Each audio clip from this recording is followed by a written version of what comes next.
And Zubimendi, you have earned an enemy forever. I will be watching Sociedad games praying on your downfall, you fucking emotional wreck, you fucking pussy, you're not even a man. You should give up your chromosomes. You're not even a man. You should go get a sex change because you're not a man. You're a pussy. Spent this whole time fucking gaslighting us all to thinking, oh, I'm going to miss the mountains of San Sebastian. Fuck Real Sociedad. I hope Real Sociedad lose every single game. I hope Real Sociedad get relegated. I hope Martin Zubimendi gets fucked in his career and they transfer him to Elche in the third fucking division of Spain. I hope they never select him in the Spanish top team. I hope every single plate of food that he orders in his fucking city has a bug on it. Fuck Martin Zubimendi.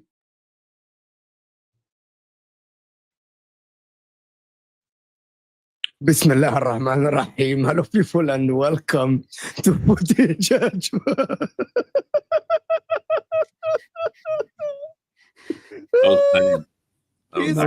I'm gonna tell you one thing. This is gonna be the biggest villain arc switch in the history of the Premier League. It's not, I think Hussam is just gonna hate on Arsenal, like just now, from now until forever. Khalas, it's done. It is over, to be honest. Shout out to Don Hussam, of course, my partner on MHF. Always great content and always a great brother, of course. Shout out to him, of course. Zubi, where are you? He's at Arsenal Football Club. Fucking cold 36 pictures, bro. Like, I watched the pictures. Cold. I don't know if anyone has went to the and watched the pictures. They're absolutely great and phenomenal. The announcement? Actually, yeah, now the pictures. They actually took cold pictures of him in the Arsenal new shirt with the new shirt and all the stuff. It's so cold, to be honest. But we all knew that this is going to happen. Mm-hmm. Okay, it's not only sensible people knew that Martin Zubimendi is joining Arsenal. A lot of the doubters that kept saying it's not going to happen, he's going to reject Arsenal, even though Fabrizio Romano gave the here we go and actually assured people twice over the last 3-4 months that Martin Zubimendi is an Arsenal player. They were just waiting for July, and here we are, 6th of July, of course, and Martin Zubimendi is an Arsenal player in the midfield. Thomas Partey has left with shame. Of course, the Arsenal Football Club, they did the right thing in terms of like letting him go. We don't know how were they supposed to like treat the Thomas Partey thing. We'll talk about it later in a different time. I'm not going to get into that. Of course, the Thomas Partey, sorry, Charlie, your camera is so perfect, so I have to put you here. So it won't, the super chat or the chat will not actually block the view. Hit that like button, people, in the way in. I'm actually less than 20 subscribers away from 36,000 subscribers. So let's get the likes up to 500 so you will hear. We'll get more people watching. Gyokeres, the news is about Arsenal are about to sign Gyokeres, which is massive news for Arsenal. There are breaking news that are coming now from hand of Arsenal that actually RB Leipzig are panicking and they might lower the price. But I think that actually Gyokeres is going to be actually an Arsenal player within the next 24 to 48 hours. While Chelsea actually with Madueke, what does that leave Madueke? Is Madueke separate to this? How bad is the Madueke signing if Arsenal sign him? Liverpool now with the late Diego Jota passing. Of course, Liverpool were always gonna sign a striker, but now they must sign a striker. Ekitike deal is actually still on the table for Liverpool. They are pursuing Ekitike. Where does that leave the both teams, of course? And why are Chelsea, in the eyes of a lot of people, are falling behind the pack of Man City, Arsenal, and Liverpool, and they are pulling away? If that is true, let me know in the chat.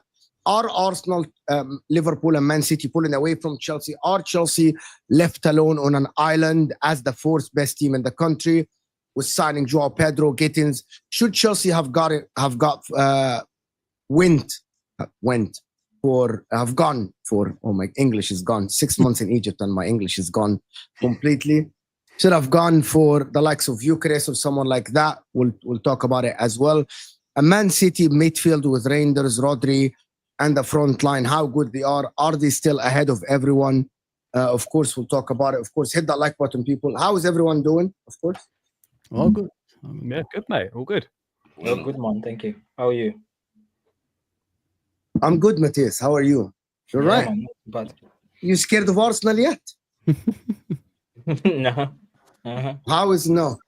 They're about to sign Gyokeres. They got Zubimendi and they might sign Rodrigo actually. So how are you not? No, I don't think you should be scared of your position. I feel like you need to have a look at what your clubs do first and foremost. It's all about to do your own business, then assess the whole squad and see if the team is ready to go for the season. Yeah, I think. Can I ask you something? I think there's still a lot of things to be done for all the clubs. Okay, let me ask the rest of the panel. Mm-hmm. Arsenal now, they're going to get Gyokeres. I'm going to ask who's Charlie, who are not in a title race, and they are not going to be in a title race. Based on a lot of Chelsea fans, they're the chill guy. Could be world champions, though. What? Could be world champions, Mo. 2 games to go. That's true. So if you win the Club World Cup, are you the best team in the world? Well, technically, yes. Yeah. But It's a yes or no question. Yes. Well, yes. By definition, we win the Club World Cup. Right. Yes. So you're the best team in the world. Yes. If a tree falls in the woods and no one's around to hear it, it really happens. No, we'll be world champions though. But that's whether the best team in the world or not. You would have to refer to us as world champions for 4 years. Yeah, they will literally have a gold badge in their kit that says they're the best team in the world. Yeah, and they won a trophy. Okay. All right then. First and foremost, thoughts and prayers goes to Musiala, guys. That horrific injury yesterday. Yeah. It's actually, can I just correct you? It's not actually as bad as what we thought.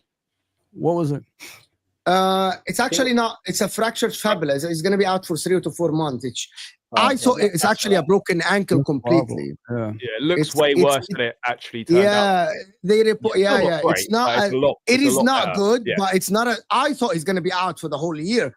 They said he can come back in December and play for the world, actually play for Bayern Munich and go for the World Cup. Yeah, they said 3 to 4 months. I thought it was 6 months out. Yeah, because I thought it was a broken ankle. But it's not actually the same as Harvey Elliott. He didn't break his ankle actually. I think Harvey dislocated, didn't he? Dislocated his ankle. Yeah. So we'll see how it goes. Martin, you're so quiet. You're lurking for people. You know what I mean? No, I'm keeping up with narrative changes. It's complicated, I'm trying to work out if Gyokeres is actually a good player or it's bad. Staffy. Okay, I'm gonna give you guys a teaser. Staffy has a very wild opinion on Gyokeres. You're gonna watch Staffy on Straight Facts, if I'm not mistaken, next Friday. And okay, hold on. Are the 2 Arsenal fans happy with Gyokeres, or you wanted Sesko? My preference is Sesko. What's the reason for that? I'm happy with Gyokeres. I would have rathered Sesko, but that's fine. We just needed a striker before we signed Madueke. What's the difference between the two strikers, guys? Like, what's the difference between them two? Right? Is there fundamentally? I think more suited to you than Sesko? Is he more suited? Which one is more suited to you guys? Like, if you're talking about the formation you guys play, it's not necessarily about who's suited. I think for me, it's who answers the questions of the question. Who answers the question what we're asking. And the problem is, I could be wrong on this. And like everything I've seen of Gyokeres, our problem is mid to low blocks against those sort of lower end teams, the Fulhams, the Southamptons, those teams that are going to just sit back, the Wolves, for example, like they're the teams that we really struggle against because we just don't have enough box presence in a striker who's just going to sit in the box and just eat up every opportunity from crosses to heading ability to cut-ins and stuff like that. Now, my evaluation of Gyokeres from like the 2-3 seasons I've kind of had a look at him is he hasn't got any sort of heading ability or aerial ability. The amount of opportunities he misses from an aerial standpoint is something that we will notice because Saka does put a lot of great balls in and they're just going to go amiss because we've now got a player who just isn't aerially that good. Sesko, for me, is by the way, they're both gambles. I'm not saying Sesko is bona fide and Gyokeres is this or, Gyokeres is this and Sesko is that. I'm not in the camp of the people that you've heard who shit on one to praise the other.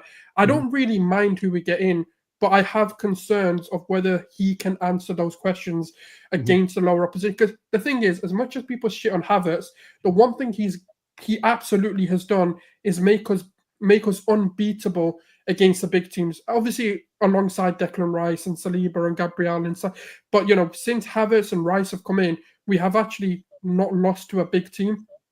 And that's been for about the last sort of 2-3 seasons. This is in the league before people start mentioning Champions League and stuff like that. I'm talking in the league, we haven't really struggled. And even in the Champions League, we've competed at a much higher level and we were in both ties for a lot of these games before, since he's come in. So I just want a different question being answered, and I just don't know. And the reality is, I just don't know if Gyokeres can answer that. I've not seen anything to give me confidence that he can. That doesn't mean he won't come in and absolutely smash it, and we'll never have a problem because we did this with Erling Haaland as well in a different manner. Because I do think the questions asked of Haaland were different, but that's kind of why I prefer Sesko. He's just more complete and more rounded as a player than I think Gyokeres. And the problem is when you're 28 and you've got a question mark over certain attributes, it's not a coaching thing anymore. It is.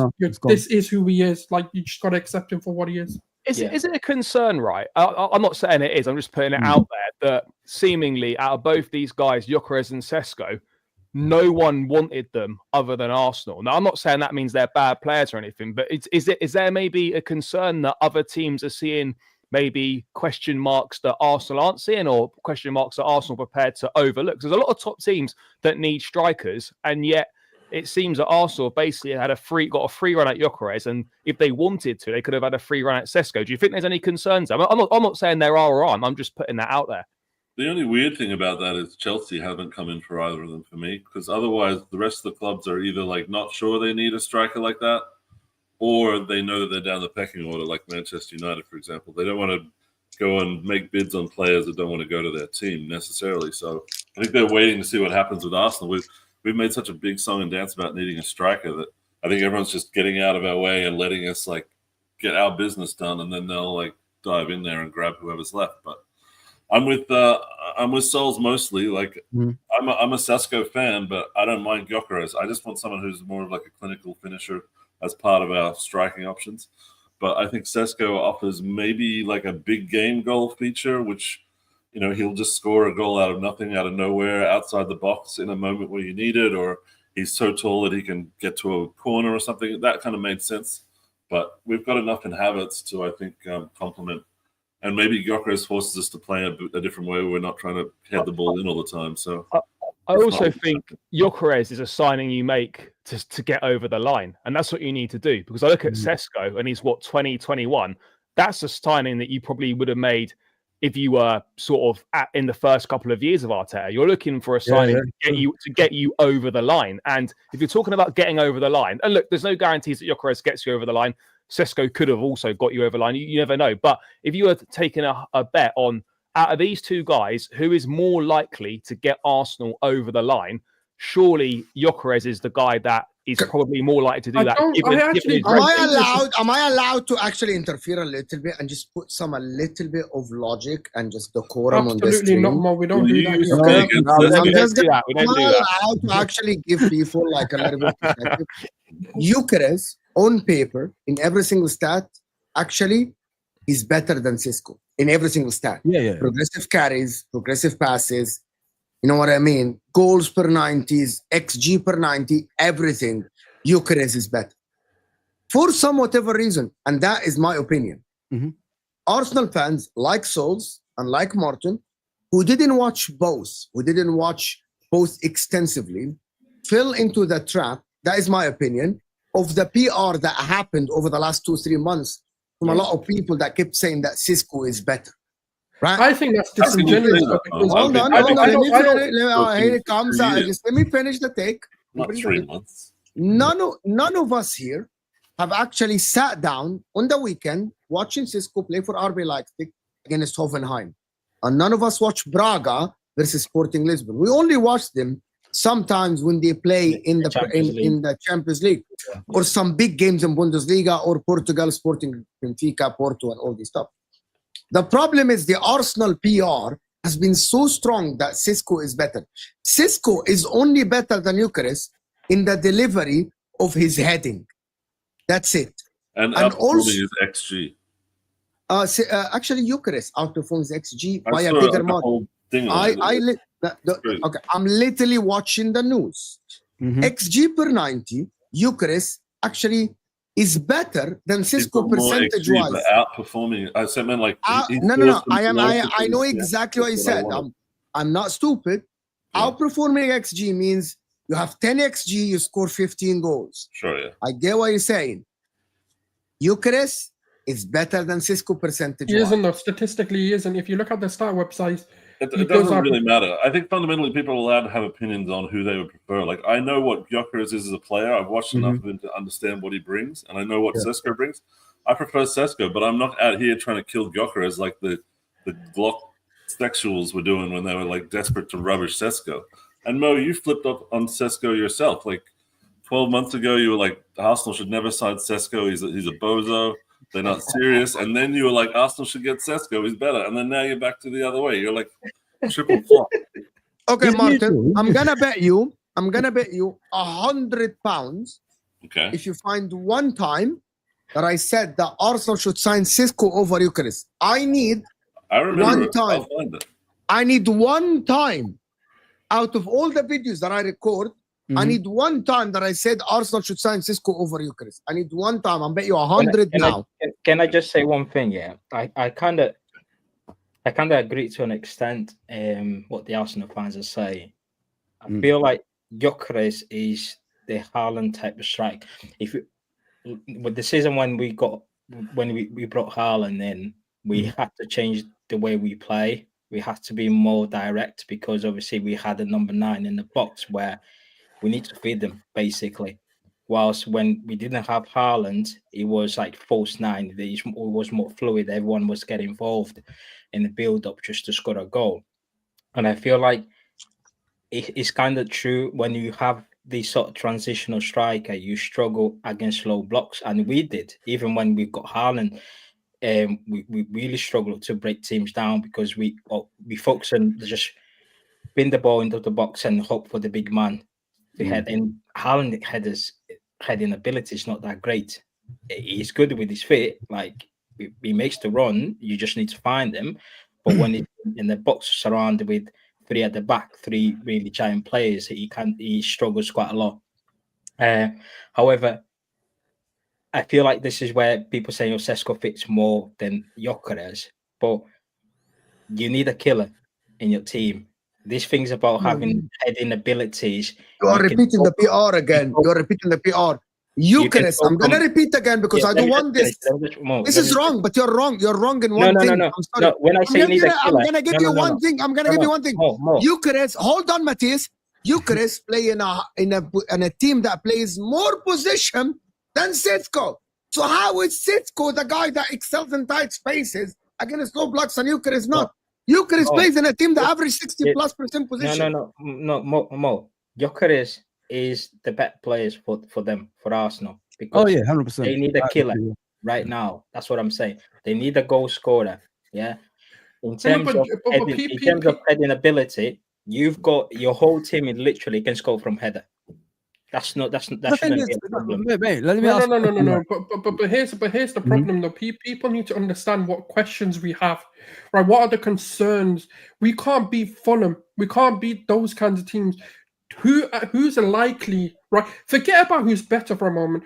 We have to look at profiles because this is what coaches do. They love their profiles. They have to fit a system. They have to fit their methodology. That is how football's become. Pep's doing the same. Slot does the same. Arteta's the same. They're all freaks of profiles.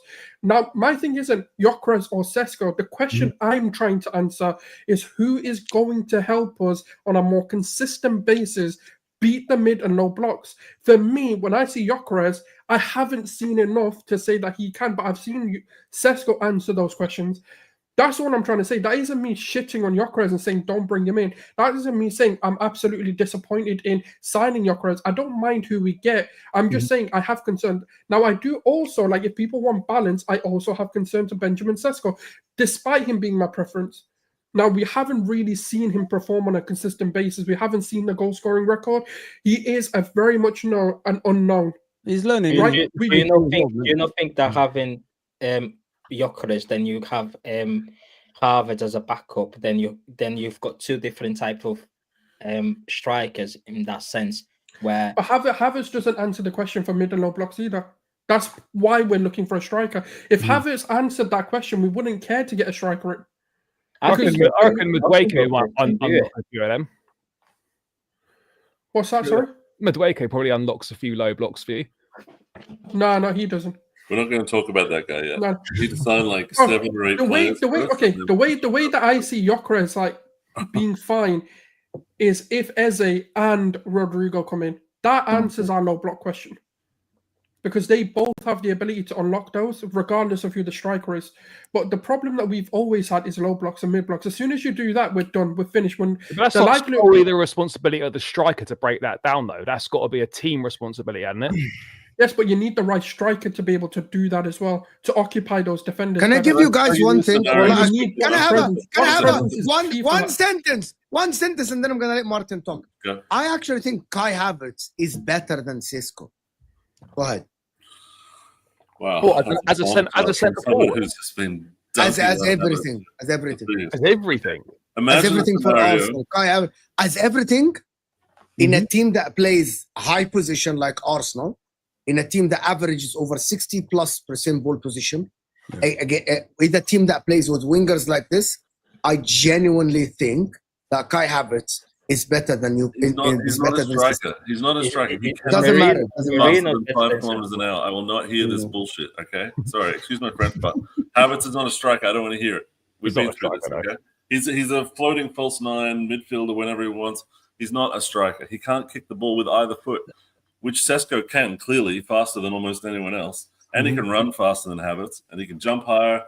Look, imagine the scenario: we're in the Champions League, 92nd minute, we need a goal. The other team's low block to hell, and we've spent 90 million on Gyokeres, and all of a sudden he can't reach a headed ball to try and get the ball in the net. It's all about heading, though, bro. It's about the quality overall. I mean, like, we're talking about heading only. The guy's got just let me finish the scenario, okay? How else do you beat a low block? You dribble through them, right? Is Gyokeres going to dribble through a low block? I don't know. I haven't seen that much, right? Is he going to score from outside the box? This is the other way of scoring on a low block. Is he going to do that? He's not going to do that. So he doesn't tick enough of those boxes for me. So that's it. But I'm happy to see how he goes. I think Martin, like, what I can say though is where I can like flip it to say actually maybe he does answer the question is he is a lot more physically present.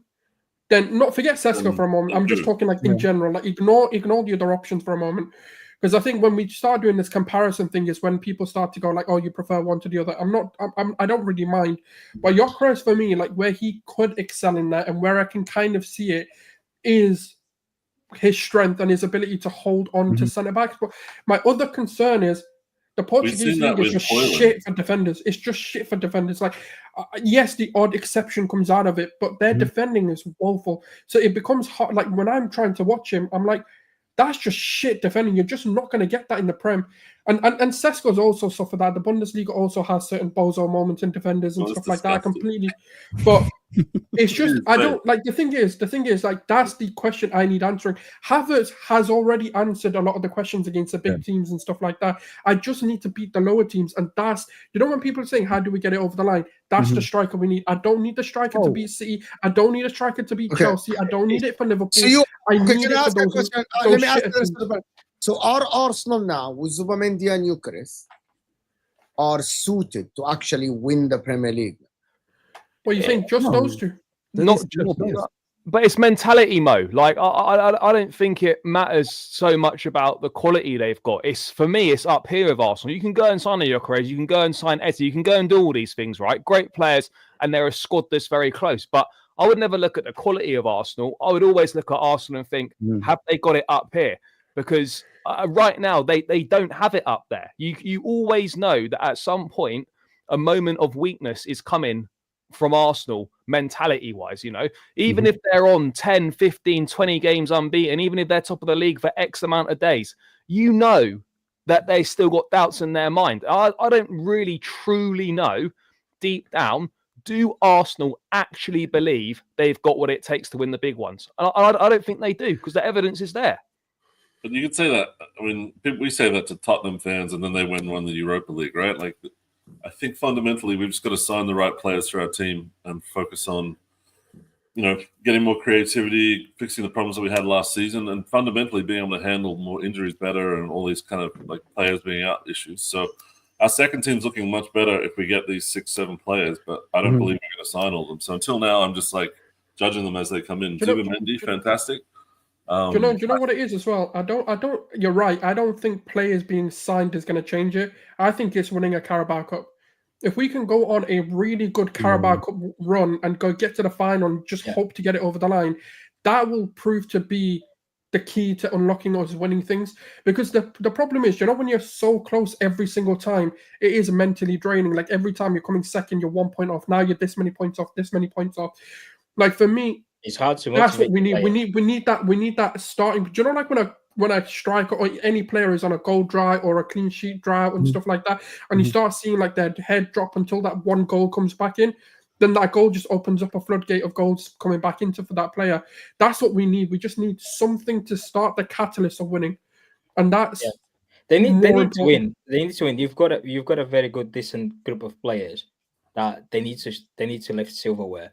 And I feel like the Carabao Cup would give you a lift if you still need, let's say, for example, you win the Carabao Cup in, is it February or March? February. March, yeah. Then you're still in the title race, you're still in the Champions League.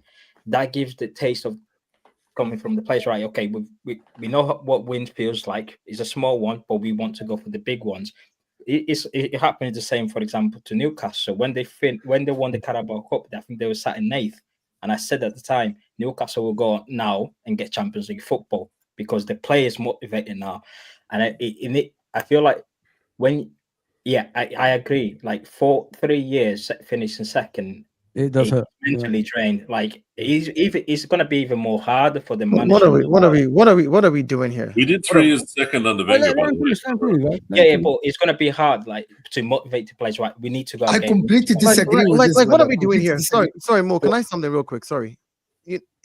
This logic that you have should have happened 3 years ago. That's when we should have won the Carabao Cup and come second. And then last season win the FA Cup and probably come second and get to the semi-final of the Champions League. Since we didn't do that at all, at this stage where they're giving you everything that you want, last season everybody made one statement: Arsenal did not win the league because we did not have a striker. That was the first thing that everybody said throughout the entire season. If you had a striker, you would not have drawn 14 games. You would have won those games. If you had a striker, you'd have put away those half chances. Now we have a striker. Arsenal fans are lamenting. We bring in a better DM than the one that we had that is on his way out because of his age and whatever other reasons. We bring in a Zubimendi. Arsenal fans are complaining. Jorginho leaves. They bring in a Norgard, who happens to be our third DM right now because Declan Rice will play in that role after Zubimendi, before Norgard will play in that role. Because you still have an Ethan Nwaneri, you have a Miles Lewis-Skelly that can go into the midfield, you have a Calafuri that can play the left back position for Miles, and we have multiple players that are still coming in. Hopefully, fingers crossed. If the players that Arsenal want to sign now for Mikel Arteta is not a group of players enough for him to go on and win at least one or two things in the same year, that's what he has to do now. This is not the year for one Carabao Cup to taste victory. But Dio, you've completely misunderstood what's been said. No one has said a Carabao Cup is enough. Because the point is irrelevant. I didn't say you said it's enough. You missed my point. I didn't say you said it's enough. I said that ship of winning a Carabao Cup and having that taste of victory has sailed 3 years ago. As of now, the stage that he's at is he has to win a major. He can't try and now begin that new taste. I'm saying when we came second 3 years ago and we played very well and lost by 5 points, that was the year to win the Carabao Cup. The next year where you lost by 2 points the league was the year to kind of probably win an FA Cup and maybe get to the quarterfinal of the Champions League, which we did last season.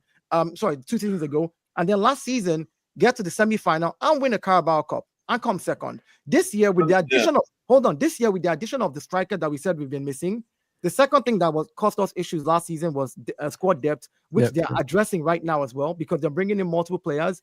I hear people lamenting about Madueke. If he's going to be Saka's backup, what is wrong with that? What is wrong with having him as Saka's backup if you're still going to bring in Rodrigo on the left? Like, what are we doing here? They're addressing the issues that the club has, and the fans are still losing their bloody mind. I don't get it. No. But the question isn't about who we're signing. The question is like, how do clubs get over the mentality block? And if you look at some of the biggest managers, right, who talk about it, Pep in his first season, for example, said the Carabao Cup is the key to success for us. That was one of his main statements. He said we have got to win the Carabao Cup, and that's what led them to these. I agree with you. I'm saying, but that ship sailed for us 3 years ago. That's what we should have done. It's not about whether the ship has sailed. I'm saying, like, do you understand? You understand where I'm coming from? I get where you're coming from, but you're missing the argument that we're trying to make. It's not. I agree with that argument. Like, we're not disagreeing. We're not disagreeing that, like, the Carabao Cup, the taste of victory, all of this sort of stuff. But there still has to be a catalyst for changing the mentality, and that is to win something. Whether that win everything, not just win something. Like, don't just focus on the league. It's like win Carabao, win everything. I hear you. I'm saying, but at this stage, it's almost like this, right? You have the opportunity to win a medal. You did not win anything. You got better. You were 2 points away from the league that you were chasing, and then you forgot about all the other cups. And then the following season, that you're now back in the Champions League for the second time in a row, you go all the way to the semi-finals. When the season before you ended up in the quarterfinal, which means you did better the following season. My point is, right now at this stage, it's clear what the goal is for Arsenal. Trying to win the Carabao Cup would be great, but you have to win the major as well with it. No. Again, you're missing the point. I get the catalyst for the Carabao Cup. No. You're missing the point. You've completely missing the point. No one here has said the Carabao Cup is enough. No one is saying that. I did not say you said it's enough. But that's what you're inferring. Like, I'm not inferring. I'm just saying that shit. Let him just finish. Let him explain, Dayo. Let him explain, Dayo. Like, what I'm trying to say is, look, the Carabao Cup leads to the Premier League win. Like, so that what you're saying is going to happen anyway. Like, it should happen regardless. Like, can I ask you something then? Can I ask you something? Let me do this super chat. Alhambra saying, please send one of those pictures framed to Hussam. We'll try to see one of them. Hit the likes button, people. Guys, we have go over like 1,100 people in the house. Can we get the likes at least to 500? The like button helps the channel. Also, if you are new to the channel, subscribe. We're on the way to 36K. And we're actually 10 subscribers away. Michael says, still think Pool get Isak and Osimhen goes to Chelsea. What? Really? No, Charles. Sign Gyokeres first to ease the tension, then sign Madueke. Fair enough. 6 of Henry's 170 goals were headers. Oh, you go. That's your answer. Wow. Okay. Are Arsenal actually now equivalent to Liverpool with Gyokeres? And remember, Arsenal finished. Okay, let me just put the context here. Arsenal finished ahead of Liverpool for 2 consecutive years. In last season, injuries happened, change of formation, blah, blah, blah, drop in form and all the stuff. Now Arsenal have gotten the striker they need. Am I wrong? Everyone said that Arsenal need a striker. They have gotten Zubimendi now, right? Arsenal are going to sign a winger. I don't know if it's Rodrigo or someone else. Are Arsenal moving ahead in terms of like being favorites to win the league? Who are you asking? Who you asking? Anyone. Fozi, take it. Listen, last season we finished 10 points clear. They could talk about the injuries and all that stuff, but forgetting like we should be way ahead of the way we was performing, obviously in the league. And I can see obviously this season, especially with the players we signed, is an improvement to last season. You know what I mean? We're not going down, are we? We're getting better players than we already have. So that's an extra boost for us for next season as well. Are Arsenal gonna do better with the strikers they got? If they get Gyokeres and obviously whatever else around that midfield they're gonna get in the season, they are gonna improve. But I still think Liverpool will be head and shoulders above them. Obviously, we had a few things happen to us, but I honestly think like next season we'll return the league with that shadow. My truthful take is it's impossible for us to answer, and I think from both clubs, and I'll explain the reasons to it as well. That's you. Liverpool fans think they are ahead. No, that's fine. That's I'm just your trying to opinion. We're improving. He literally said they are head and shoulders above you. In my view. Okay, sorry, I didn't realize you had to dumb that it is my opinion. But in my opinion, right, it's impossible for both clubs to say. But in my opinion, the reason is because they're both going through major transitions. They've now got 2 new fullbacks that they're going to play with. We don't know if that centre-back partnership is going to stay the same or whether they're going to maybe Sal Kanate bring someone in. And by the way, these are questions for both, because we're now getting a striker which changes the dynamic of how we play. Zubimendi is in a party which is going to result in a system change. This, by the way, before people say I'm making excuses, I'm not trying to make excuses for either, but I'm just saying, like, to say that the shoulders above or like, we're shoulders above or whatever, for me is quite hard for the reasons that we don't know if that striker is the actual piece that was missing, and Rodrigo coming in is the piece. And we don't know how much of a detriment like Frimpong could be, because Frimpong has got a lot of frailties with the center, like with the element of defending and stuff like that, whether they can cover for that and whether they've gotten enough cover for someone to slot into his position, help his deficiencies, because Gyokeres as well is better going forward than he is at defending. So does that open up vulnerabilities that people can exploit? That's what I'm saying. So what I'm saying, bro, like we haven't lost anybody. I mean, in regards to the playing wise, we still got the same defense. The defense hasn't changed a lot. We still got Trent left. It doesn't mean Trent. You got Frimpong, you got Bradley there. You know what I mean? So you still got double in every position. You know what I'm saying? That's what I mean. So you can have to admit losing Trent is both your losing fullbacks have changed. Yeah, there's one aspect. Can I add one? There is one. We lost Trent. We got Verts in as well. Don't forget that, guys. Can I add one aspect to this conversation? There is one thing that happened last season, and everyone thinks it's gonna happen again. Go on. Which is a player that just had the best ever season from a player in the history of the Premier League ever, which is Mohamed Salah. Mm-hmm. That happens once in a generation. That doesn't happen often. Mm-hmm. Yet I get that Liverpool have the same. I believe that Liverpool are ahead because of they just retained the title, and they actually improved in terms of Verts. Gyokeres is better than Robertson, I believe. Yeah. But the fact that you said head and shoulders is that you believe that Mohamed Salah is going to have the same season. Because 50%, 50% of how good Liverpool were attacking wise was Mohamed Salah. Yeah. Am I wrong to say this? 50%. No, you're right. He was responsible for 75% of Liverpool's goals. So it is, and basically, logically speaking, Fozi, it is impossible for someone to have 2 consecutive seasons breaking the record like that. Never even Haaland didn't do it. Salah didn't do it. Henry didn't do it. I understand what you're saying, but has Liverpool's transfer stopped here? We're still looking for a striker, right? The striker will take the pressure off Salah, right? So it depends. It depends on the striker. Which striker? And that's what Saul was saying, because it also now depends on who you bring in and how the team regels again this season. The same thing for Arsenal. So that head and shoulders. Right? Okay, so let me put it this way. At the beginning of last season, right, the squad that Liverpool had, you did not think that Liverpool was head and shoulders above Arsenal at the beginning of the season. No, I didn't. At the end of the season, you could say, okay, well, the team played way more than I thought they would this season, and they went on to win with 10 points, and they massacred everybody. And now you can say you can say they're the favorites because they're the defending champions, for sure. And the players we signed as well. And the players you've signed as well and added now, again, would mean, based on that system, let's see if we can galvanize the guys together make sure that this team does exactly what it did last season and better, because everybody around you is also trying to get better. Well, the issue we had last season was the depth of the squad, and I came on here loads of times and told you guys that the depth is what's missing. Yeah, but also, you guys now we're looking at the depth, and we're trying to get better at that as well.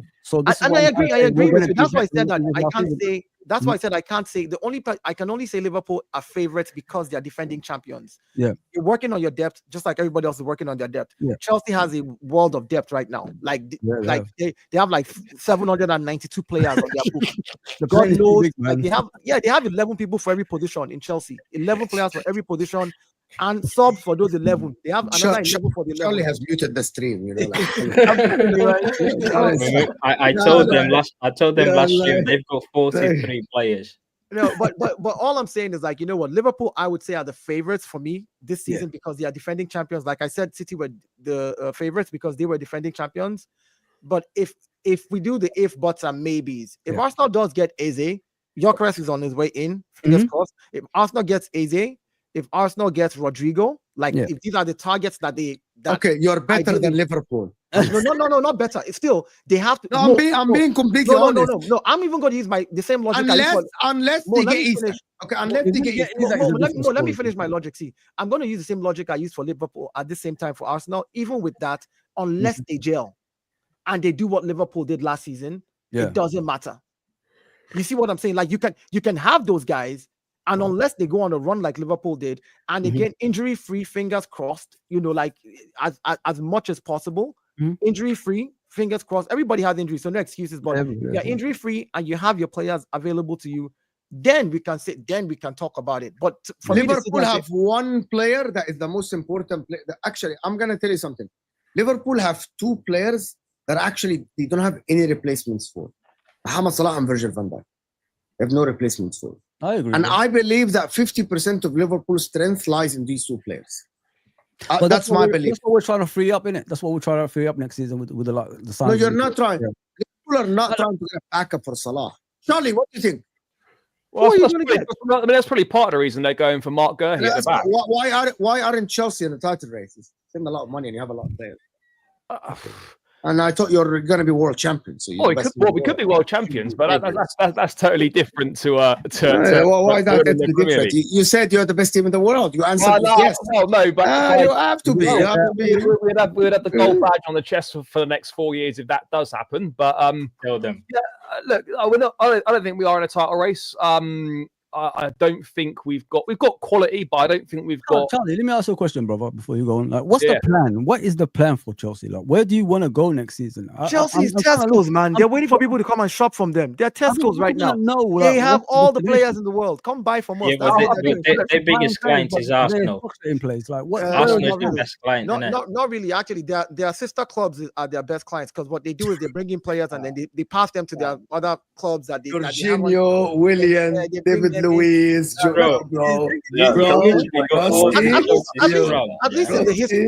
least in the history, there's probably been about 3, 4, 5 even Arsenal players that have gone as well to Chelsea. Yes or no? So what are we doing here? Done very well. Are we trying to talk about cross-platforming? Like we've had. Can I tell you guys something? I'm gonna let Charlie talk. We didn't let him talk. What's the plan? Yeah. I like Chelsea. I just think that Chelsea, if they spend the Joao Pedro money and the Gittens money, for example, in more established players, they will be a title contender. That's my team. I hear that. And I think that's part of the frustration is that there's no doubt that the owners are ambitious. We spend money. We're not afraid to bring players in. But you look at every team that's been successful and every team that's won stuff, and there's always been that blend of youth and experience, and we don't really have that. We're sort of right at the opposite end of the scale in terms of it's all talent and all players that could become good in a few years, but there's no like real standouts that are like, yeah, bang, they're here right now and they're doing it, like Thiago Silva, like we've had in the past and whatnot. So I like the players that we've signed, but for example, Jamie Gittens coming in, I haven't got an issue with that. If you were going to go and get, let's say, a Rodrigo, for example, and that was going to be your main choice on the left-hand side, and then Gittens was going to be the guy that was rotating and backing him up. But it seems like Gittens is going to come in and he's going to be first choice on that left-hand side. You look at the right side. Right, Pedro Neto's good. I think he's got levels to go up and he can improve his output. But then you've got an 18-year-old Esteval who, all right, it's got loads of potential, loads of ability, but it's unfair to put huge expectations on him to deliver from day one. And you've got Madueke on that right-hand side. So there's a lot of moving pieces and a lot of good players. But I think the way that Chelsea are looking at it, which is frustrating for fans, is that they'll be like, right, well, these guys that we signed 2 or 3 years ago, these are then going to become our experienced players, and then we're going to keep adding the bits of talent in. So for example, Enzo Fernandez is now 24. Cole Palmer 23 now. We didn't sign him; only signed him a couple years ago. But these guys that we signed a couple years ago are then going to become the experienced guys. Now, whether I or other Chelsea fans think that's the right way to go about things, and it's always frustrating when you're like, there's a Victor Osimhen there to go and get him. Like, no one wants him, and like he's there to go and get him. And if Chelsea of old under Abramovich would have gone and done that and would have paid the money, and he probably would have been terrible for us, and we'd be stuck trying to get rid of him on a massive contract like we've had with so many other big names in the past. Now, like, it's difficult, isn't it? Because you always want a big name to come in, but then you look at it, and I've seen so many big name players come in that I've been so excited for, and all of them have just been and a lot of them have been terrible. So the big name is not necessarily always the right way to go. But there's a reason why no one's really had any sustained level of success or won big things in football, building a squad and a team this way, because generally that's not how it works. So I think we're moving in the right direction. Look, I'm not here to say that, City, Arsenal, Liverpool, etc. should be scared of Chelsea, but we are improving from that 12th place 2 years ago. Last season, all right, we get 4th place, we win the Conference League. We can call it a Mickey Mouse Cup, whatever you want to call it. We were in it, we won it. That's progress, okay? Next season, I look at it and I think, right, okay, now we've got that trophy in the bag. What can we do in a Champions League? Can we make at least maybe last 8 of the Champions League? Can we finish a more comfortable top 4? Can we break into that top 3? And we have to win a domestic cup, in my opinion. We won no domestic trophy since 2018. So you've got to make sure that we're taking the steps in the right direction. But I think we are improving. But in terms of a title challenge, I just still think we're lacking. I think we're lacking some top quality in key areas. The goalkeeper to start with, we've not got a goalkeeper that's anywhere near good enough. And I still worry about the centre forward position. But I don't think we're going to get another one. So Charlie, let me. Do you mind if I say this? I think you obviously know your club better, but from what I know, from what Chelsea's model is right now, is sign young, long, contracts, and then and a wage cap. Then you get bonuses based on percentages or whatever it is. Performance-based incentives. So I think if you have a system like that, it's hard to sign experienced players who know their value and their worth. Like an experienced player who knows his value and his worth is like, you want me to take 150 a week and prove to you every week in, week out, carry the squad for me to get bonuses to be able to make 200 or 250 when I can go somewhere else and they can pay me that same amount of money in London. Fulham will pay him 200. Like, he would rather so that's where I think that's another aspect of your system that I think a lot of your fans are not looking at. You guys are just looking at yes, you're signing talented players, young talented players. And I think this is what the goal is. Have these young talented players on a long contract. Let's grow together over the next 2-3 seasons and have now, older players who now have a little bit more experience, have played together for a long time, and then probably start winning. Even in theory, even with an experienced goalkeeper, like if you wanted an experienced goalkeeper today and you wanted to get one of the better goalkeepers in any of the European leagues, we could have done. We could have got. We had the chance. We had the chance to sign Mike Maignan, and we refused to pay £4 or £5 million more for an obvious upgrade. But that's what I'm talking about. Really so that's where the frustration lies. Is that you're happy to go and spend. You've got no issue dropping 30, 40 million pounds on someone from Brazil who's barely kicked a football. But when it comes to, spending £4 or £5 million extra on a goalkeeper who's going to make a huge improvement to your team, you then don't do it. So that's where the frustration comes with. Like, some of the stuff has been good, but when you see decisions like that, and you're just like, it's the way you guys are set up financially and how you guys want to operate. And that's why I said that's part of the reasons why it's going to be hard for you to get those experienced players that you really want. Again, no experienced player at 25 or 26 who's played in the league or is a top scorer in Europe will come and sign an 8-year contract with you for 150. You know, like that's insanity. I'm gonna go to Chelsea in the peak of my pump at 26, where I'm popping in goals as a striker, or the goalie who's 29. I'm going to go sign an 8-year contract at 150, and then performances determine whether I make more money or not. Like, if you think about it, it just makes it very hard. It makes it very, very hard. Everyone they want to keep signing wingers and strikers, and well, not even strikers, actually, just attackers like that show potential. I think that they want to keep discovering these gems, but I fundamentally think you know what you need. You know you need a really good striker, and I don't think Delap or Pedro really like certifies that position for anyone. It feels like you bought players for the Club World Cup to try and restock your team, but maybe if you'd waited and got the bigger number, the bigger name, spent the money, because you can't get away from it. Like, we try to get away from it, but fundamentally, if you want a really good striker, you're gonna have to pay the money. Yeah, 100%. No, you do. Same with the keeper. Same with your center back. Like, this is where you guys you haven't focused on for seasons now. It feels like you've got 7 keepers and they're all bad, or apparently. I don't know. Like Petrovic, what happened to him? He was supposed to be. Well, he's going to be sold, which is a shame. But you know, that's clearly what they decide to do. That's what they think's best. I mean, I obviously don't think it is at all. A goalkeeper is a massive issue, and ultimately, until we get a top class goalkeeper, there's going to be a ceiling on what this team can do. And people will say, "Oh, yeah, Sanchez is a good shot stopper." But everything good he does is undone by the fact he's going to cost you multiple points and make loads of mistakes throughout the season. So, like, there's a long way to go, by the way. And look, we could still try and do something. Obviously, Kudos, we were linked with him. That's obviously very unlikely to happen now. Yeah, he Spurs, so there's something weird. I want to take the chance to actually get Charlie's take on this as well, since he's a Chelsea fan. But first, let me do this. Thank you, Sal, for the super chat. Really appreciate everyone supporting the channel. Arsenal lost first title race due to lack of depth, second to a strong team, third with an injury front line. It's not the same magical mentality problem. Fair enough. I don't think it's a mentality problem, to be honest. I actually don't think it's that mentality thing. I believe it's actually Arteta's a good coach. He just lacks talent ID sometimes. I don't think it's a mentality thing as well, because I heard you when you said that, Charlie. But here's why I say it's not a mentality thing.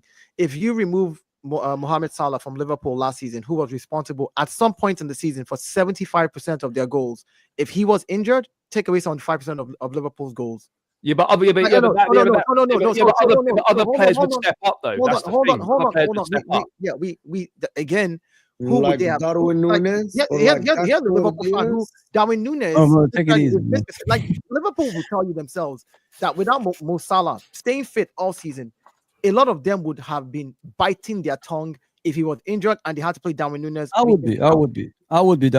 The thing is, bro, No, but Dio, your argument can fall down though, because Saka has been fit in all the season and we still haven't got it over the line. No. Saliba has also been fit and we still haven't got it over the line. So there is an argument to be made. Like, it's not a ludicrous take to say that mentality could be a problem here. Look, it's a different discussion when you say, oh, it's mentality. How do you know? Like, there are other factors that we can see physically already that were like, you know what, these factors are happening, so it's going to make it tough anyways, regardless. So let's say the same way Saka got injured for 3 months, and at the time Saka got injured, he had created the most big chances. By the time he came back, Salah had just caught up with his record of creating the most big chances. Can I ask you a question? Okay, go on. What's your question? So it was pretty evident that the board or like whatever had given up on the club actually winning something to not ruin their summer plans. Like, they didn't want to get a striker in case it ruins their summer plans, because they don't actually believe they can win the league even if we bring a striker in at that point or go on to charge. You wouldn't have won the league. No. It's not about whether we would. It's what message that's sending. Because a club with a real mentality, and this is just my opinion, like a club with a real mentality would have been like, cool, we may not win the league, but if we bring a striker in now, we're doing really well in the Champions League. We've just beaten Real Madrid. Let's just get that striker and just give ourselves. Hold on. So let's just get Ollie Watkins. Let's get Ollie Watkins in January, who was the one that we were targeting for 60 million, and then the summer comes. and then we now hear that Rodrigo is available, but because we spent money last season, as in midway through the season, No. I'm talking about it's not July. It's not the July financial year yet, because our financial year ends in June. That money stays in last season, which means you only spend less this season. Which means this new season now, I want to move on from this. I want to move on from last season. I want to move on. I want to move on. I want to move on. Please. There's a reason why you waiting from last season, guys. I want to move on from last season. Chelsea Ramsdale is available. No, Sanchez is better. Why are people shitting on the Madueke news to Arsenal? Am I the only one that thinks he's all right? He's a good player. Like, no. I'm second. I second. I don't think he's that bad. Right, can I ask a general question? Charlie can actually attest to this. How many times me and you, Charlie, sound? Hold on. I said that Madueke is a good player. He's a good player. He's a good player. He is a good player. But can someone tell me what? We're bringing him on the right, because I'll be honest, bringing him for the right. We complained last season. I haven't seen anything that's good enough. Arsenal fans complained last season. Bukayo Saka plays too many games. Fine, look at his hamstring now. You guys are not allowing this boy to rest. You don't rest him enough. And I don't think anyone's got a problem with that. These were Arsenal fans. These were the Arsenal fans last season. Oh my God, they finally killed the boy. They finally killed the boy. They finally injured him. But this is the thing, though. Like all of this. Now you're bringing in a player. If he's why not just go get Tammy Abraham up top? Why not just go? If he was coming in, okay, hold on, guys. Charlie, then Martin, please. But if he was coming in right to start and be a proper first teamer, then I would understand the outrage towards it. But what I don't understand, right, is that Arsenal fans, I'm not saying you guys, but Arsenal fans in general have moaned about Saka being run into the ground. Oh, we've got no alternative. We've got no this. We've got no that. And then an alternative is looking likely to be signed, and it's a huge problem. Madueke is nowhere near as bad as what people make out. I also think part of it's because of the fact he's come from Chelsea. If you were signing Madueke from, let's just say Crystal Palace or somewhere in Europe. If you gave me Pedro Neto, I'd be fine with it. But my problem is, right, asking for 60 fucking million pounds for a shit player, I ain't doing it. I ain't doing it. No chance. There's no one can tell me. Am I going to be confident? I'd rather play Ethan. I'd much rather play Ethan there than bring Madueke. Dayo, please. The problem is we want to sign a striker. We've been teased. They're messing around between these two guys, and to hear us linked to and spending 50 million on Madueke from Chelsea, it feels like we're being trolled again. Like we bought Havertz last time, and it's like, okay, you got to eat the salad and pretend it tastes like steak, right? But we don't want to have to do that again. I don't think we want to take that risk. There's plenty of other players out there that can back up to Saka that doesn't have to come from Chelsea. I think the problem is that Chelsea is like a local corner store. They're so well stocked, they can actually open up a shop. And the players are spilling out of there. And the first place they call is Arsenal. I'm convinced there's a phone within Chelsea somewhere. It's like, when you're pissed off, just get on that phone to Arsenal. And you guys need to go there. You guys need to delete Chelsea's number. My thing isn't even Striker needs to come in first, or Rodrigo needs to come in first, or Eze needs to come in first. I don't even care what order we do them in. My thing is, I just don't see Madueke being good enough, even as a backup. He's not good enough. He's not 50 million. You guys should have they paid 50 million though? Why do we keep doing this? It's so disingenuous of you guys when you hear a report that says Chelsea value their player at 50 million. The same report says Arsenal value him at 25 million. Because they valued Kai Havertz at 65 million pounds. And what did we do? We said, okay, fine, have 65 million pounds. We are talking about this season. They valued Gyokeres at 100 million. We're talking at about 60, 70 million right now, maybe 80 at the most. They value players at whatever price that it is. We know what's going to happen. There will be a negotiation. The point is, you cannot harp on that price and say because the player coming from Chelsea. Is too much. Even if you want to say 40 million is still too much. You cannot harp on that price and say because the player is coming from Chelsea, just because of that, the player is no good. I don't care. Bro, he can come from Barcelona. I just don't see Madueke being good. My point is, doesn't matter where he comes from. Listen, my point is, you can never find a like for like Bukayo Saka that will sit on the bench. I'm not asking for that. You want a winger just as good as him that will come to Arsenal and will sit on the bench. You're not going to find it. You might find somebody like definitely better out there. You can go look at Kudus. Look at Kudus, for example. You can go get him. You think Kudus will sit on the bench for Saka? Why not? Don't forget the left wing opportunity still there as well. One of the reasons he won't come to us, he will go to Tottenham and be a starter. He knows he's going to go. Like, you're talking about players that want to be No, but starters. there's other What are we doing opportunities for here? him to play. Eze is coming in. Eze, if we're signing Eze, do you think Eze is just going to come sit there to be a number 12? No, he's obviously going to have to hold bench for someone. What are we doing here? Like, There are quality. You can get quality players to sit on the bench. You Okay, can. hold on. But Eze is a much higher quality. He's a than much the higher likes of quality Madueke player. Exactly. and Is okay. those So you're players. okay. Who's out the squad? Bro. Who's going out the squad to give him a starting position? Go on. Eze is a bowler. Eze, I'll play Eze him on the will left. No. Eze wouldn't get- Eze- No. You're not Ask the twisting question my again. words. You're not twisting Ask my words. the I question again. said, like I said, they made the argument, so I'm going to ask it in that way, Mm. right? You're making the argument quality players will not come in unless they're guaranteed starts or they're going to be giving some. No, form of not time. true. Eze Not true. is coming into whole bench. He's No. not going to displace no you way. yet. I actually No. okay, hold on. I'm gonna disagree with you. High quality players will go to any team, back themselves to actually start, to actually take a place. There we go. Mid. There's my Let me argument. just finish. Please You let me can go finish. get Let better me backups. Souls, let me finish. Mid quality players want guarantees. Like the players that don't think, for example, Madueke is not gonna go to Arsenal, right? And know that he's never gonna be able to bench That's the Saka. World He's Cup not year the as same well. quality. The World Cup year He's as well. not though. the He's same got- quality. he needs to play. Eze has so much quality. Ulisi had so much quality that he would back themselves even against the likes of Saka to go to the club and actually try. Because none of these players, there's only 2 players in the league, or I believe 3 players in the league, that no one can actually battle them for positions. You know, It's Mohamed Salah, Rodri, and Virgil van Dijk. Everyone else in the league, there is someone else. Like, for example, you tell me Saka's great and everything. If Arsenal sign Rodrigo tomorrow, let's assume that Arsenal have a good left winger. Rodrigo would go to Arsenal, try to battle Saka. For example, I'm just giving you an example. But he wouldn't go to battle Mohamed Salah. No midfielder will come to Man City and try to shift Rodri from being the DM. That's not going to happen. You know what I mean? There are some players that are untouchable, right? They're untouchable. I believe that mid-quality players like Madueke, Kudus is higher than Madueke, but he's not Eze. You know what I mean? Eze has so much. I believe that this guy is so good to the point that Eze he'll actually, is amazing. he's going to force himself into the starting 11. That's So what we that's want the to right hear thing about. as We well. want to hear Why about is that a wrong thing to sit there and go, we can get quality players to back up Saka? Why is that wrong to say? If you think Eze can come in, no, by the way, knowing he's not going to be guaranteed a start, like he's not going to be like in the But the ball difference negotiation, with there is Eze, no- the difference there with is no Eze- you are guaranteed to Let me start. respond. You're going to have to hold bench for The Odegaard. difference with If Eze, Odegaard- Hold on, much Dayo, quality. please. Let me respond to one comment. He's like, One of the best coaches around that we ever seen in our life is actually not a great football player, which is Jose Mourinho.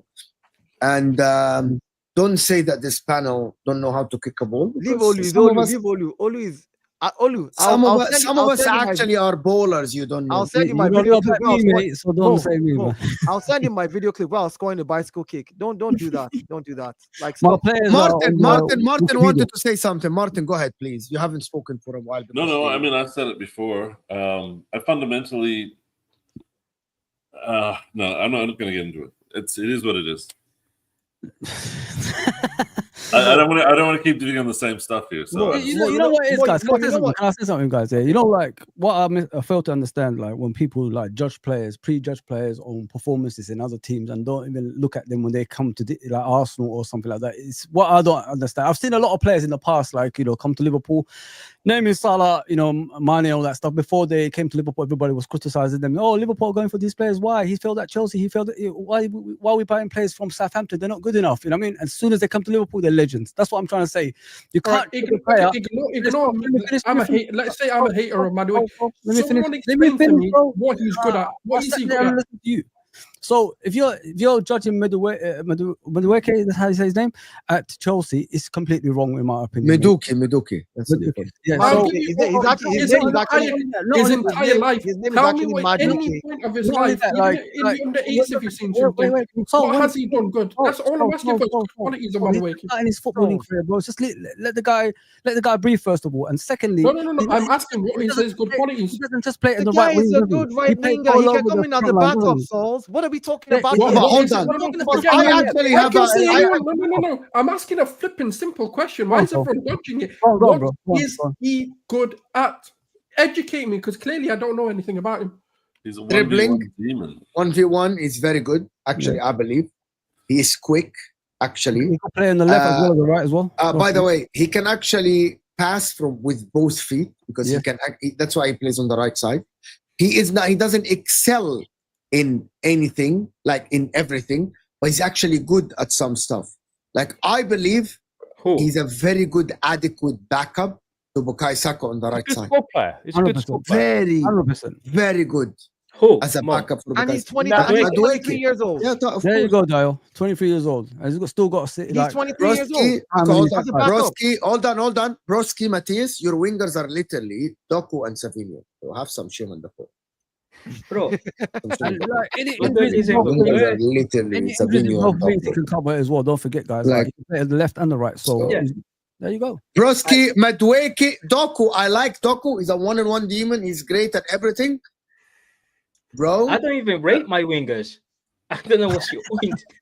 I don't think they're good enough. So, but I mean, to be honest with you, I'm actually with one thing. If Arsenal pay 50 million for Chelsea to go and use that money to go and get Kudus, Arsenal has two.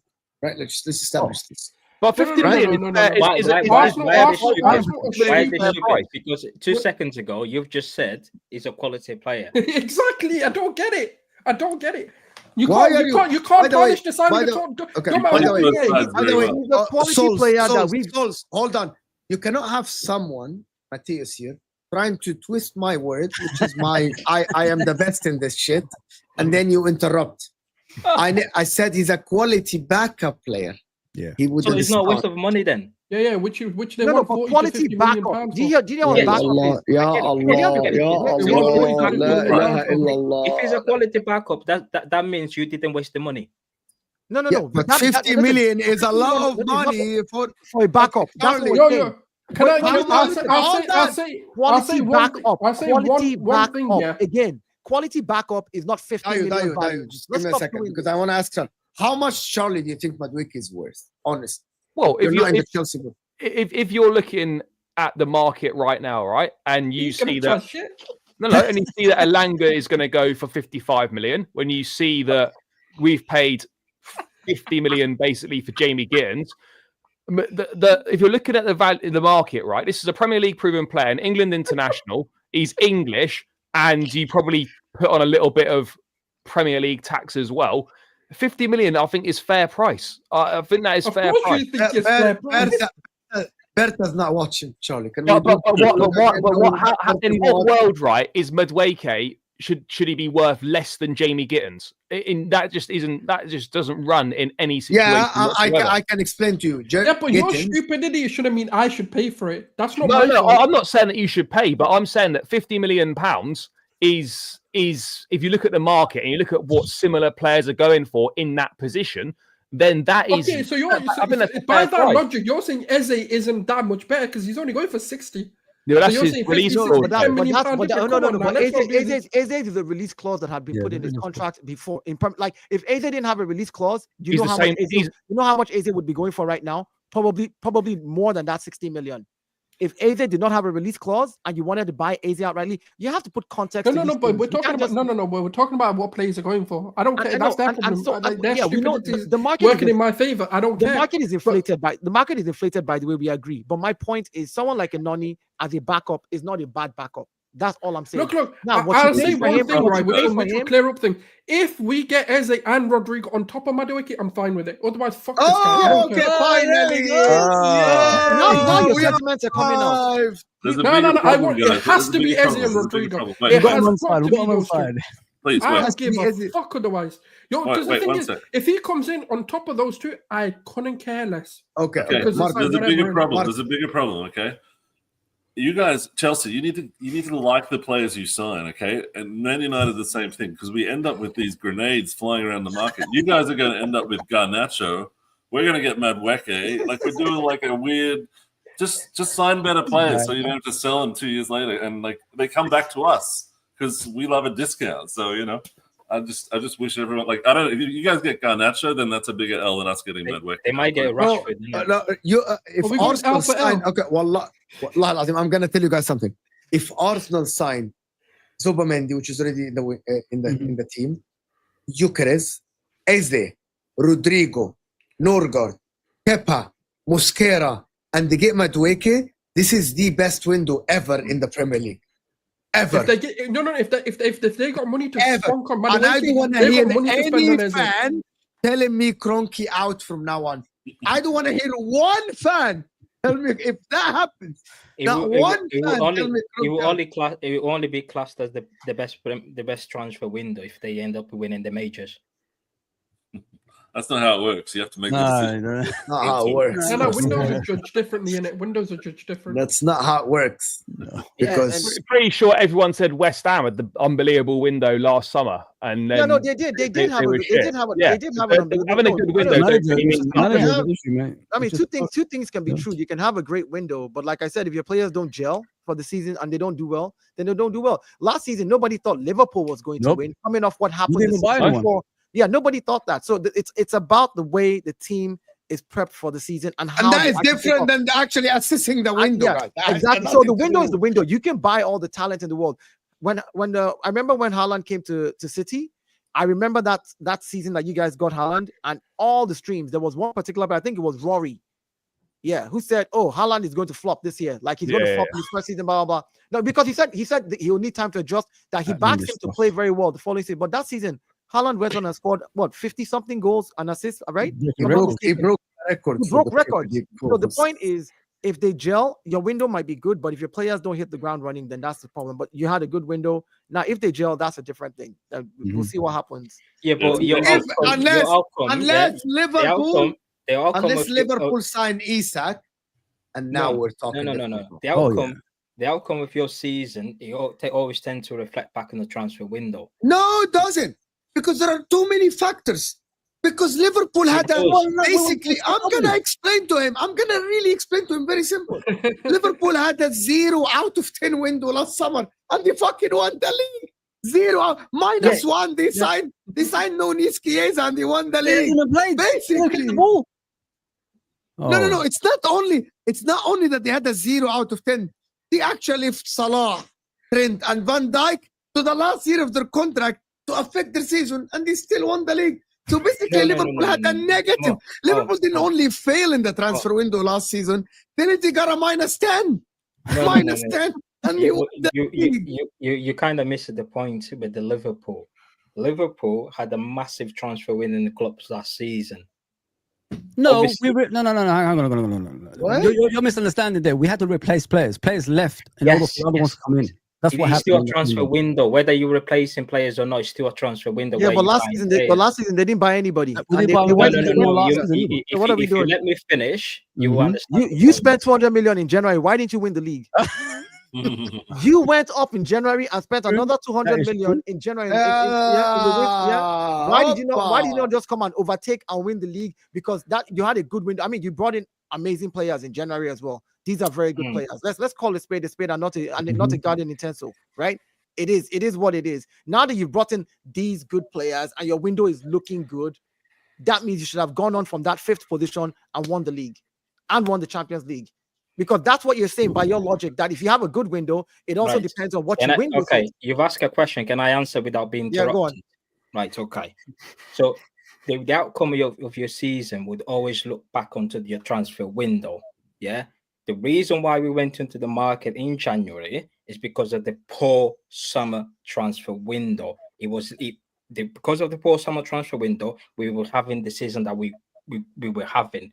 We went into January, right? Okay, we were sat in 15 points off top, and Liverpool had a game in hand. What doesn't matter what we done in January, the damage was done 6 months before. Yeah, 6 months before Liverpool didn't sign anybody too. No. The damage Just was saying. done.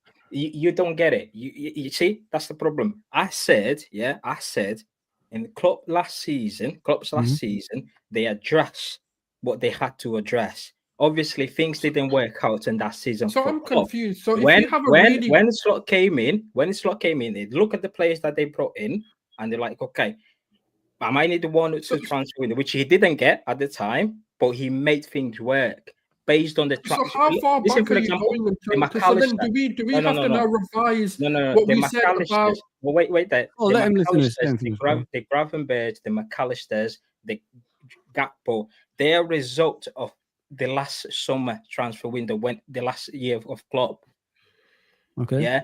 So the thing is, yeah, I get it. They didn't do much in last summer, but the players were there. Obviously, even during the Klopp's last season, he was struggling to integrate Gravenberch into the team. When Slot came in, right, okay, I've got the right pieces. I just need to make a few tweaks, and he adjusts the way they play. I don't think you've understood the point you've made. You're making a no. When they say it was impossible, you're talking about a squad building thing that's happened because you're going back to Klopp's. Why does Klopp's window have anything to do with it? Wait there. It doesn't matter what we've done when you ask about why didn't you win the Premier League after the Chinese signings? The league was long gone. We were 15 points behind. No, but this was based on what you said. Though. The reason I asked that question I was being disingenuous with that question. I should be honest. I was really just trying to troll you with that question. The reason I trolled you with it is because of what you said earlier, which is if you have a good window, if you look at the players that come in, unless you win something, that was not a good window. And I'm like, that's that you can't. No. I said when you win something, then you look back at the transfer window, you class that as a good window because you won it. Can I ask a question? Very simple. Arsenal? I'm gonna ask a question, and then I'm gonna move to the subject. What if Arsenal sign Gyokeres, Rodrigo, Zubimendi, then first week of the season, Gyokeres and Rodrigo got injured, and then they don't win? How does that affect their transfer window assessment? Right now, with Rodrigo comes in, yeah, they should have the right tools, even if one man goes down with an injury. No, we're saying both of them go down. Rodrigo gets injured, Gyokeres gets injured for the whole season. Like Rodri, just like it happened to Rodri, right? And maybe even Zubimendi for like 3 months, and then Saka for another 3 months. How does that affect the window? Well, if they don't win, even with the both gone injured, then the window's shit. Then the window does that mean the window's shit? Yeah, the transfer window wasn't good. Take the L. No, the L for real, bro. Take the L. I'm not gonna wait. They have to have a backup if that striker gets injured right now. Okay, let me give you. Hold on. How do you assess your window from January until the summer window, Matthias? Is that a very good window? Yeah. Okay, do you think if Rodri gets injured again, do you think you'll win the league next season? We should do, yeah. Even if Rodri gets injured? Yeah. Oh, wow. Because the problems were addressed. Okay, let me ask you. Can I ask you a question? I need to do the super chats after this question. In your January window, you addressed some major issues in your January window, right? You addressed some major issues in your January window. Why didn't you just win the FA Cup with that as well? We didn't win the FA Cup. I know. I said, why did you go on to win the FA Cup, even with just that, the 200 million addressing it? That's the point. You did have a good window in January, but just because you didn't win anything with that squad doesn't mean it was a bad window. It was still a good window. It just meant like the players did not gel and it just wasn't time. This season, we'll see what they do. I wouldn't say it was good. It was all right. You had good players come in. These are who would not take Omar Mamouche on their team right now? Like, what are we talking about here? Like, that is, I mean, yeah, Omar Mamouche was a great signing. I know, but that's what I'm saying. I'm saying you had good signing. You had a good window. A good window is a good window. What you do with it is a separate thing at the end of the season. Because if Omar had gotten injured or your players got injured that you brought in, for example, your DM that you brought in, that you guys are calling Baby Rodri, the reason you guys stopped playing him was because of the contract ties. He had to play 5 games. I read it somewhere where if he played a 6th game, you'd have to pay an extra 5, or is it 10 million? It's 10 games. Or something, yeah, or 10 games. I need to do the super chat. Stopped him at game 9. We don't have a lot of time. Part of it. So, yeah. We don't have a lot of time. Arteta, bring 50 million in cash in a Gucci duffel bag. Thank you. Okay. Cronky out, still more Saudis in. And thank you, Samer, for the super chat. Of course, big up to Mo and the panel. Always a joy listening to your opinion. Do you think Gyokeres and Zubimendi alone will be enough to win the title? If not, what will it take? No, not enough. I'm going to have a...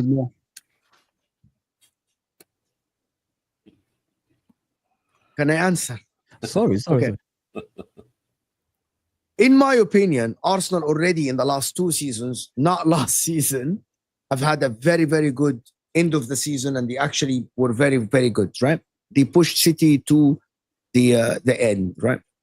One of the problems that Arsenal had is the striker, and now they replaced Havertz, so they replace the striker with Gyokeres. On paper, Arsenal are still a good team as it stands if everyone is fit. I'm taking only Zubimendi to replace Partey. On paper, Arsenal is supposed to have a very good team and very competitive. Adding Gyokeres, Arteta should be able to utilize Gyokeres and actually be ahead in the league. Yes, Liverpool have improved with Wirtz, but Liverpool lost Trent. There is a new player called Frimpong. There is a new player called Gyokeres. So Arsenal on paper still have the best defense in the league. Timber is going to have his second full season with Arsenal and he's going to be better. Miles Kelly is supposedly getting better. Martin Odegaard, if we believe everything that Arsenal fans say and all the reporters and everyone that analyze football, that it is very unlikely that Martin Odegaard will have back-to-back seasons that bad. Like, he's a talented player. Nobody believes that Martin Odegaard will be that bad. What it takes to actually have Arsenal equal to Liverpool is actually signing Rodrigo or signing Eze, one of them. To take them ahead of Liverpool, they need to sign both. Now we're going to say that Arsenal are favorites to win the league. Maybe. Right? At the current moment, even with Gyokeres, Arsenal are still no excuses. You signed the striker. By the way, there are some people, and I'm going to just repeat some of the Arsenal's opinion that we heard last season, that if Arsenal stayed fit, only a striker is needed. That Martinelli and Trossard get enough cover, and Saka's good enough. And Odegaard is going to go back to his best. That is what we heard. So that is my response to you, Sam. Right? In my opinion. Fundamentally, we have to play with like youth players on the bench in the semi-final Champions League. So I think it's more than just the striker. It's not one or two positions. We actually need to be able to have like a plan B and a plan C on the bench. Yeah. If we're not getting Remember, through. you had a lot of injuries last season.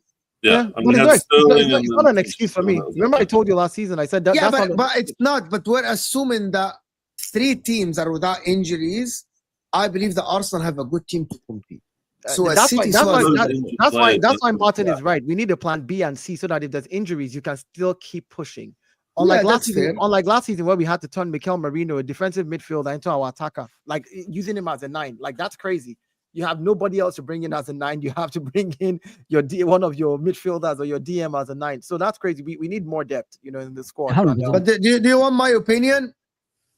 Even though like Arsenal, we're gonna have a good team and everything, I still think that for some whatever reason, I won't believe that Arsenal win the league until I see the start and how Arsenal will play in the beginning and how they're gonna approach games. That is what I think. But new signings will need time to gel. I think this will happen with Wirtz and it'll happen with Cherky and all these expectations of players that people are hyping up that are going to come in and destroy the league. That's going to happen to our players. If we buy 3 or 4 starters, they're all going to need a bedding in time anyway. So there's enough unless you sign Rodrigo, starting 11 in the first game is going to be the only change from last season is going to be Zubimendi. Havertz is going to start as a striker.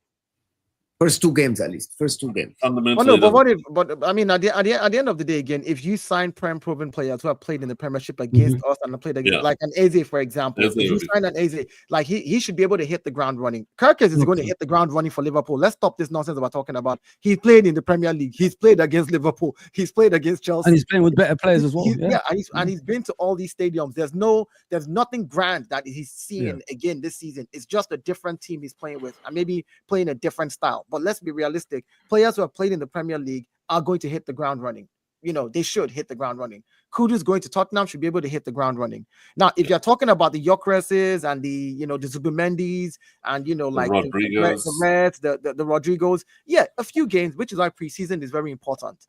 2, 3, 4, 5 games in preseason. You're a professional footballer. You already understand what the manager wants from you. You played 4, 5 games in the preseason. You've trained with the guys weekly. You understand each other a little bit.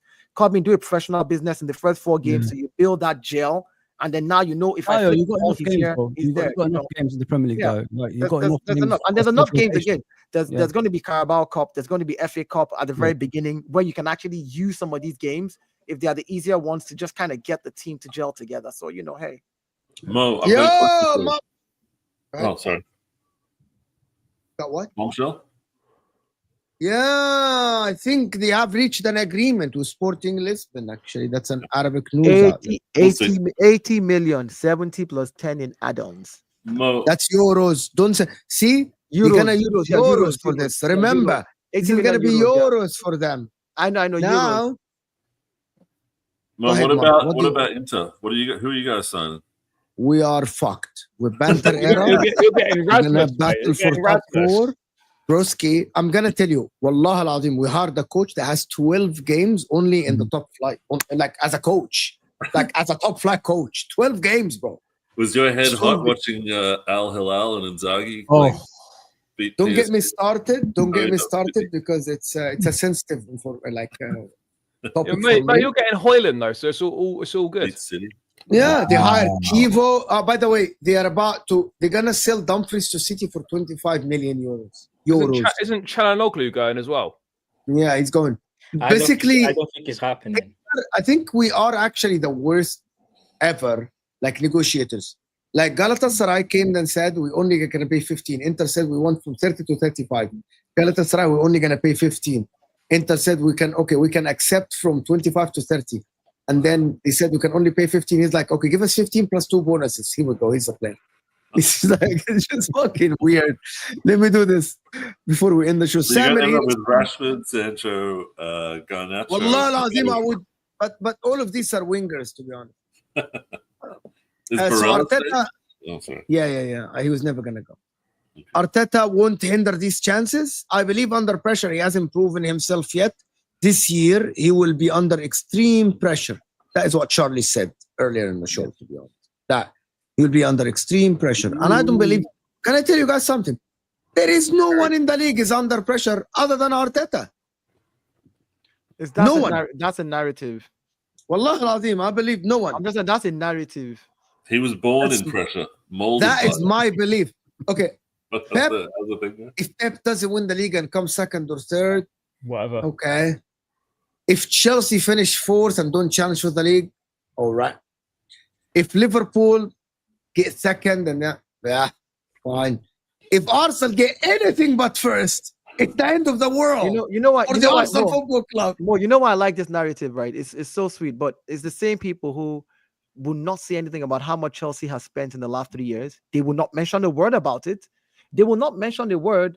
When it comes to Arsenal, you hear them say, but Mikel Arteta spent 800 million in 5 years. Make that 900 million now. But you're not talking about the 1-point-something billion spent in 3 years. Like, it's so crazy to me. The narrative is so ridiculous, right? I think it all comes down to how we view our own teams. Like, if you look at the noise made by Arsenal fans on social media about their team compared to Chelsea fans, like, you think like Arsenal is like the Brazil from the 90s, you know what I mean? They've got the best players in every single position. But I kind of agree. The pressure is on everyone. Let's be honest. We're all spending money. We're all improving our team. So the expectation is in every club. I don't think that if Pep goes a season without any trophy, there won't be any pressure. He has to win something. No. Is it oh my something God, who's has pressure? Who are you talking about? Pep? No, I just gave Pep as an example. Mm-hmm. He can't finish the season without any trophy. Let's put it this way, right? If Slot doesn't win anything, if Pep wins nothing, if Maresca wins nothing next season, they're all still be in their jobs. Oh yeah. If Arteta don't win anything, he has has to go. But again, Charlie, if he stays, it's a weak mentality. Summer I haven't had this. Let me just say to Charlie. I love how. How many chances does this guy have? It's like Southgate at England. This guy cannot get over the line. Charlie. I love how rival fans say he has to go. How many chances? Like, listen, do you know who? We're happy for him to stay. Hold on. Do you know who the Cronkies are? Have you ever followed their business module? The Cronkies, the same guys who own the they won a Super Bowl, did they, with the Rams? Yeah. With the Rams, the guys who own the Rams, they own a hockey team, they own a D-League hockey team, they own different franchises here in America. I can tell you this for a fact: the Cronkies, the way they operate, this is how they operate. This is how this ownership operates. Don't believe that they're going to fire Mikel Arteta. They won't. So my point is, where do you stand? Where do you stand? Let me. You know where I stand? Last season. No. Let me say this. Last season, what did I say last season? I said if Mikel Arteta won me an FA Cup and the Premier League, and there's a better manager out there last season, I was still going to change it. That's where I stand. I said this last season. I said even if he won me a trophy last season, and there's a better manager out there, and is attainable, not like, oh, I'm hoping and wishing. Like, if I can get me a Zidane today to agree to come and coach Arsenal, and he's available to come and do it, I'll swap Arteta even if he wins me a trophy. What about Cesc Fabregas? Like, I'm not sentimentally attached, right, to any particular person. I'm attached to my club.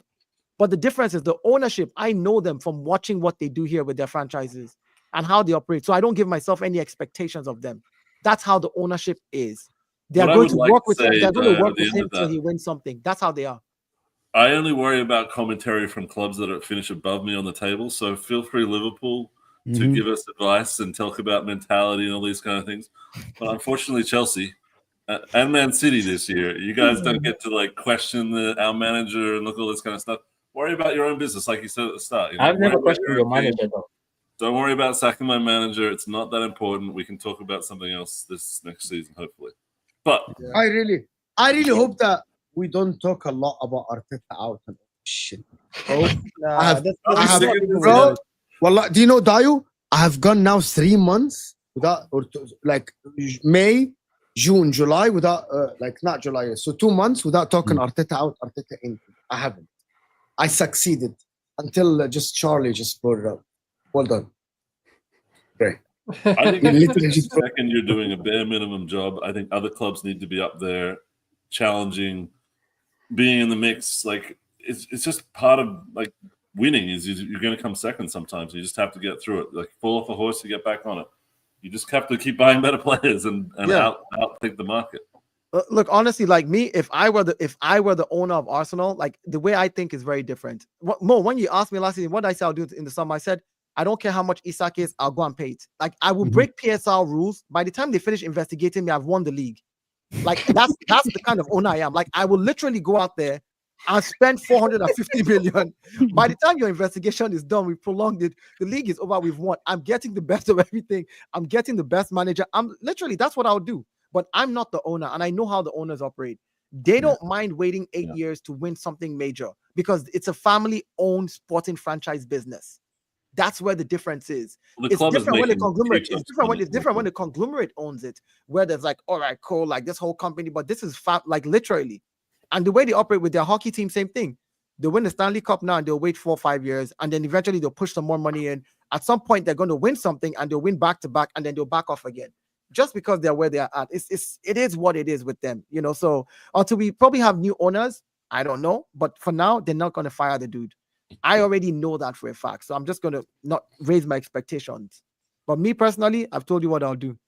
I will break all the PSR rules and win. By the time the investigation is done, it's too late. Guys, I want to thank everyone that joined us. Charlie's channel, CC Blues, in the Blues Brothers court in the description.